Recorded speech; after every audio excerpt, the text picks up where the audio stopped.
This is the Shambling Horrors matchup of Rage Zombies versus the classic Slow Zombies.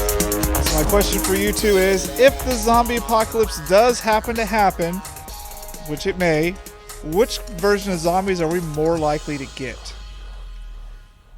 Are we more likely to get? Yeah, Like, the classic slow Dawn of the Dead zombies or the 28 Daters, they're going to chase you with shotgun zombies.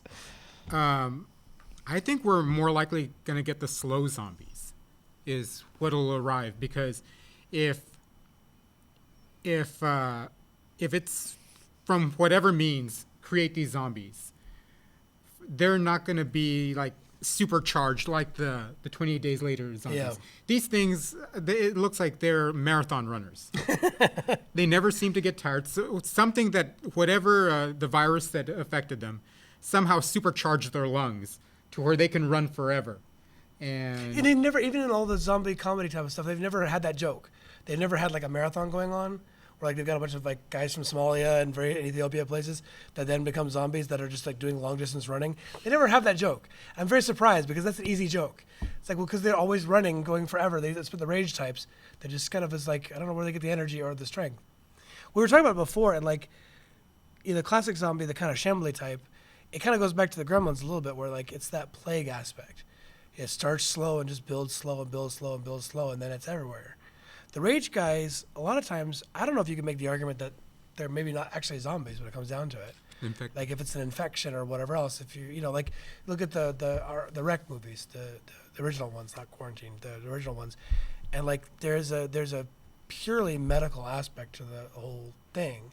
There's not a spiritual one. There's not a dead walk the earth kind of a thing. It's very much a disease, and so it seems like from a reality standpoint, the disease stuff would be the scarier stuff.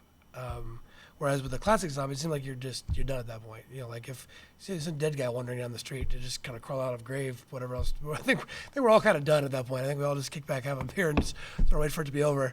Whereas with the ragey guys, it seems as though maybe there's a shot to beat them just because it might be a disease.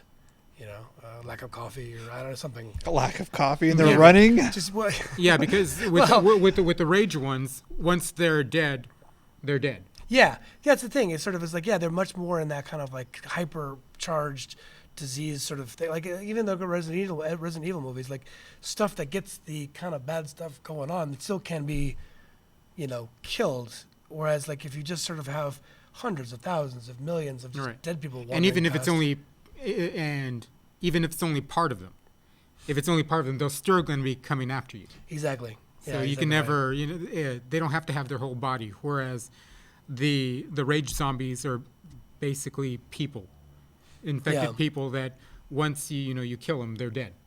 And with these, unless you destroy their brain, they're just going to keep on going after you. I had a fun experience over the summer when I got to see an advance of World War Z, and wrote, I would say, a middle of the road review. I was fair, but I wasn't, it's kind of middle of the road, whatever. A lot of people out there have very strong opinions about the rules of zombies and how they should be followed and not followed, and this matters and that matters, and so I know from experience this is something that people care about a lot, and so it's kind of one of those things where it almost seems as though there are so many different versions of the rules, so to speak, that like the 28 days later ones, the ones you think of, especially the run-in sequences and all the rest of it, as being scary, but at the same time there is like there's a resolution to it to some degree, whereas like Shambly type ones, it just is exponential. It just doesn't. There's no here's a cure. It's like no, you got dead people. There's no cure for that. We talked about Frankenstein earlier. We know there's no cure for this. So in terms of a threat, I think Mark has hit the nail on the head. I think the Shambly dead types are just, when we see those wandering by us, punched our card at that point. So really quick, what would your one weapon you'd want in the zombie apocalypse be? Wow, you had to think about this? I'm going chainsaw all the way. I'd say blunt object. I was gonna say that make a Walking Dead joke and just say a showrunner. Stay around, but, maybe not. No, I'd say a blunt object. I mean, I think to me, Shaun the Dead, the cricket mallet, that to me is the best because it's got a handle, it's got this wide space, so if you miss, it's got a good kind of thing. Plus, in a melee, in a disaster area, people running around all crazy. Somebody's gonna get that you're making a reference to Shaun of the Dead with carrying a cricket mallet. Even as people are dying, all those things are bad. So you're going for the popular vote during the zombie apocalypse? You're gonna be the popular guy, right? Because you got Shaun of the Dead jokes going on. That's what I'm saying. Just sort of like, even if the world's gone to hell, at least, give some love to Shaun of the Dead. I just try to anyway. And going also with Shaun. Actually, no. I'm gonna go with. I was gonna go with Shaun of the Dead and say I like a record, because I have never seen a record do that ever. But no, I'm gonna go with zombie, and my weapon will be a shark.